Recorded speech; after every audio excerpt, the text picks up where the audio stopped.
Okay, so this is COVID-19 breakout log 15, and we'll get into the numbers. World deaths are now at 88,502, so we definitely broke the barrier of 80,000, as I assumed we would. World cases are at just over 1.5 million. And again, I'll stress this, only a few days ago we reached 1 million cases, so 500,000 cases have newly come to light in just that amount of time. U.S. deaths are at 14,800. Again, we are still the most infected nation, and so that was another deadliest day for us. We had 1,922 die. U.S. cases are at 435,000. My state, great state of New York, deaths, we are at 6,268. So we're heading up towards triple the deaths of 9/11. Cases, we are at 150,000. My county, we are at 4 deaths, 76 mandatory quarantine. No, excuse me, 4 deaths, 76 cases, 80 that are in mandatory quarantine. So what's new? Well, they follow these models to project how many people will die, specifically here in the U.S., because we are in the U.S., and they're now projecting that from this outbreak, 60,000 people in the U.S. will die. And that's good news. Now, normally you'd think I'm crazy for saying that's good news, but the original projection was that we were going to have over 100,000 people die in the U.S. As they got more data in, that was decreased to 80,000. Now it's decreased to 60,000. So to us, that is good news.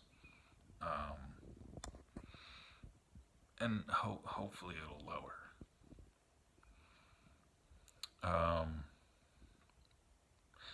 We are still seeing a flattening of the curve here in New York, that apex that we've been hoping to reach.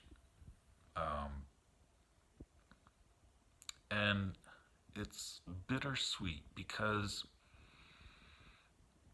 although new hospitalizations and intubations and all that are lowering, deaths are increasing. So we had yesterday 779 people die, which was a new max for us. But the thing is that those people came in to the hospital, 20 days ago or so, and they just happened to be dying at the same time. Um, Overall, the past few days, new hospitalizations are down, new intubations are down. So we're hoping we're seeing this plateau here. We really think we are. So moving on from that, there was a order the governor put out an order today that all flags in New York will be flown at half mast. I would be surprised if they weren't already. And I wanted to share a bit of info on the whole social distancing thing. See, here we are allowed to leave our homes if it's essential, to get food, medicine, things like that. But I mean, I sneak off to the cliffs, a place where nobody goes, so nobody cares. But in China, where this all began, they weren't even allowed to leave their homes because of how badly it broke out there. And apparently, the Chinese government were tracking people by their cell phones. So if somebody was out of their home or they were in a place where they weren't supposed to be, they could show up and bust them. And I just thought that was really interesting. Kind of invasive, but interesting. Not good. Again, I mentioned before how they're bringing in cooler trucks to be able to handle the dead, use them as temporary morgues. They've now brought in more trucks and also installed shelving in those trucks so that they can keep piling in the bodies, which is just insane. But and we were told again over the news that this is going to be a very bad week for deaths, as we've seen. But this week in particular, because we're reaching that peak, and also there's been a large increase in the number of ICU patients. And this seems to be a virus where, you can come into the ER and all that, and hopefully you get better. But it kind of seems like once you go to the ICU, you're probably done for. And there's a major influx into that ICU, so not good.